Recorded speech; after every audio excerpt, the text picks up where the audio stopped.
O governo federal acompanha de perto o avanço do novo coronavírus. O ministro da Economia, Paulo Guedes, pretende anunciar novas medidas para combater os efeitos da pandemia no avanço do coronavírus. Quem está acompanhando tudo para a gente é a Marina Franceschini. Vamos para Brasília, então, conversar com ela.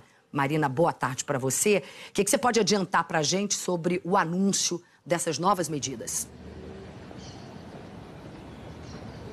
Oi, Cris. Você acompanhou aqui no Edição das 4 de ontem que a influenciadora digital Gabriela Pugliese confirmou nas redes sociais o resultado positivo para o Covid-19.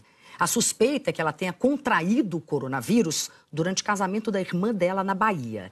Entre os 500 convidados estava um jovem de 26 anos que esteve numa estação de esqui nos Estados Unidos durante o carnaval e foi diagnosticado com Covid-19 depois do casamento. Tiago Porto mora em São Paulo, vai conversar com a gente agora. Natuza Neri está aqui comigo no estúdio, também o infectologista Dr. Álvaro Furtado da Costa. Ele é médico do Hospital das Clínicas da Universidade de São Paulo, vão participar dessa conversa.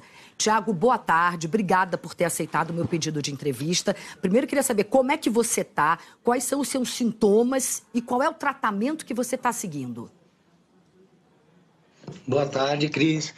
Está seguindo? Você está tendo que tomar algum remédio? O que você está fazendo exatamente? Há quanto tempo que você está em isolamento? Lembrando que você está em isolamento, né, Tiago? Estou em isolamento. Uma pergunta para o Tiago? Tiago, boa tarde. Eu queria fazer 3 perguntas rápidas. A sua idade, se você tem alguma doença de base e se você assistiu em algum momento... Eu não tenho nenhuma doença.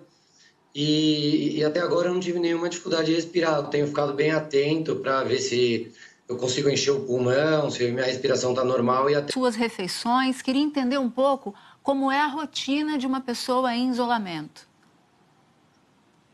Então, desde quarta-feira que eu fiz o exame, quando eu voltei para casa já aguardando o resultado, eu vim... Quanto tempo você vai ter que ficar em isolamento ou depende muito da evolução? Aí de como você está se sentindo, da febre baixar, você fala com o seu médico todos os dias? Sem febre, que temperatura seria? Abaixo de 37, 37. Abaixo de 37. Abaixo de 37 para mim, né? Natuza. Tiago, ainda que você não sai, não deixa o quarto, você só vai conseguir sair do quarto, portanto, depois desses 14 dias de isolamento desejáveis, é isso? Isso, a ideia... Você já contou pra gente aqui, quando a sua mãe leva comida pra você, água e etc, fica do lado de fora, você pega, claro, com álcool gel, depois quando você devolve é a mesma coisa, você deixa o prato ali vazio e ela, de qualquer forma, vem toda equipada, com luva e etc, pra poder lavar aquela louça. Você sabe me dizer se as louças que você está usando, só você está usando, ninguém mais usa, que é algo que é importante também, né, doutor? Uhum. A louça, ela... Muitíssimo por ter conversado com a gente, trazer os detalhes aí do isolamento, do seu caso. Obrigada mesmo e, claro, todos aqui estimamos que você melhore o mais rapidamente possível. Obrigada, boa tarde, Tiago. Obrigado a vocês. Bom, já recebo aqui no estúdio a economista Zeina Latif, Natuza Neri, Juliana Rosa também estão aqui comigo. Boa tarde para todas. Boa Zeina, tarde. obrigada por ter aceitado o nosso convite. Bom, Zeina, a gente está vivendo ainda, né, porque a Bolsa não fechou, nem o dólar, uma semana de altas e baixas, uma montanha-russa. Foram 3 dias com pregão interrompido, a gente teve 4 circuit breakers, algo inédito na nossa história. Como devolver a confiança ao Brasil dessa forma? A gente fala muito dessa palavra confiança, é fundamental ter confiança para que os investidores venham, né? Uhum. Olha, eu acho que hoje a gente está num momento que... Desculpa te interromper, nesse momento, então, na sua opinião, é mais importante uma reação nessa questão da saúde do que, de fato, medidas econômicas que possam ser tomadas? Eu diria que é urgente. Tá. Né? A gente precisa sinalizar tanto internamente para a sociedade... e, obviamente, né, de um contexto geral para investidores, mas que o país tem capacidade de lidar com essa crise. que é uma crise, não é uma crise econômica, é uma crise que vai ter repercussão na economia, mas não é uma crise econômica tradicional, enfim.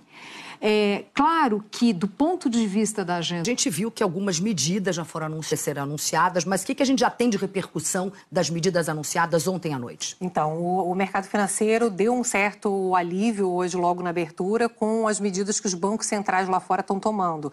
O Banco Central emergencial tem um gatilho que não mexe, por exemplo, na questão do teto, né? Porque tem previsto, em momentos de emergência, você pode ter um gasto a mais para poder dar conta dessa urgência. E, para além disso, tem uma discussão, acho muito importante no Congresso, que acredito que vai avançar, que é usar parte das emendas.